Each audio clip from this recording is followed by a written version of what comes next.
My name is Robert Rogers. I'm one of the developers on Sentinel. Today we're going to teach you a little bit about Sentinel, and we'll also show you a demo video of it in action. What is Sentinel?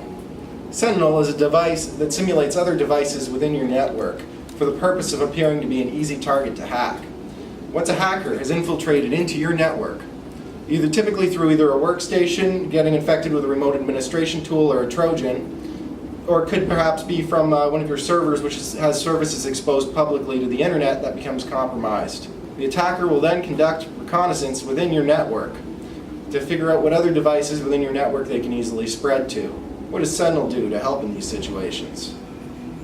Sentinel offers an early warning system similar to a smoke alarm inside a burning building. After the attacker compromises the first device within your network that they use to achieve a presence, they'll find more devices to hack.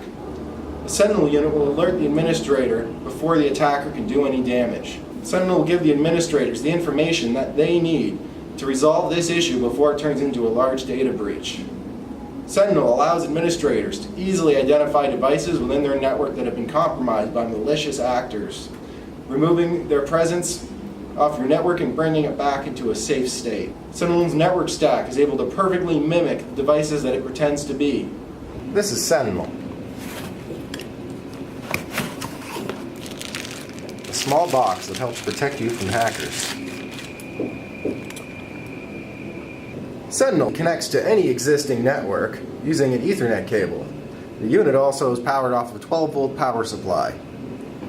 Now we're going to take a look at Sentinel in action. I'm going to start this demo with a quick port scan of the Sentinel honeypots. The honeypots are in the range of .3 to .9.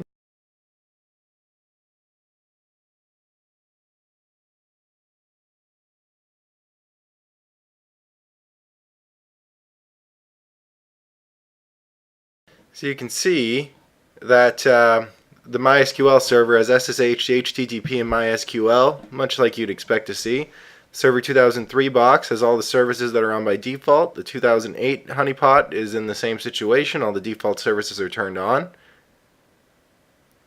There's also a few other honeypots available for both Windows 7 as well as Mac, Cisco honeypot, and the MRI honeypot all on the screen.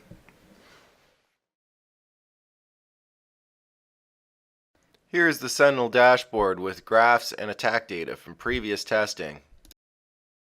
Here's the demo unit, Sentinel unit. Here's an example of the ARP log. This keeps track of MAC address to IP address pairings. This is an example of the connection log. You can see here some of the connections that were made by the port scan that was conducted, and you can see it happen from a Linux host. Here's the service log. Most of those are old entries, but some of these were triggered from the scan that I just conducted. Here is the phpMyAdmin honeypot. It pretends to be a Linux SQL server. We're just going to try the password test. Failed to log in. So now we're going to go take a look at the web log. And you can see here on the entry below here, when you first connect, it goes to the get fave icon before you try something. When it's the first get request, then you can see we tried the username root and the password test over here. When we put it in, if they attempted to use an exploit in one of these fields, it would also capture that information and relay that to our server, allowing us to find any sort of exploits they may be trying to use that might not be public knowledge. Here's the example of the connection log when I pulled up the honeypot and attempted to connect. As you can see, I came from a Linux host and it's at least kernel 2.2 or newer.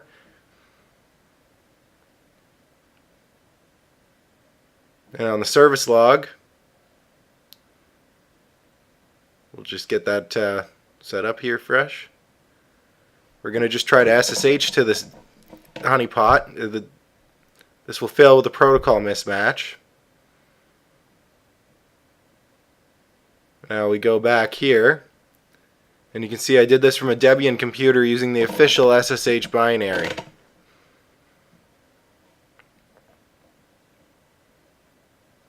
As I'm running Linux from that, that's to be expected. And here's an example of it on Windows with the putty. Now here's the 2003 honeypot server, the 2008 honeypot server. Just looks like the default boilerplates. Here are some examples of Sentinel's alerts, both for text message and email. Here's a typical example of how you would have Sentinel connected within your organization. On the right you can see your ISP, the internet, then your firewall, now your corporate switch. Now you simply place Sentinel off of an access port on your corporate switch. The Sentinel unit itself will automatically receive an address via DHCP, at which point you can use the configuration tool to configure your Sentinel with the appropriate honeypots for your business. To finalize, we're looking for some help with the marketing, mass production, and distribution of our product. We believe that Sentinel is an integral part of any corporate network in the same way that a fire alarm is crucial for the safety of any building. Thank you for watching. We'll see you next time.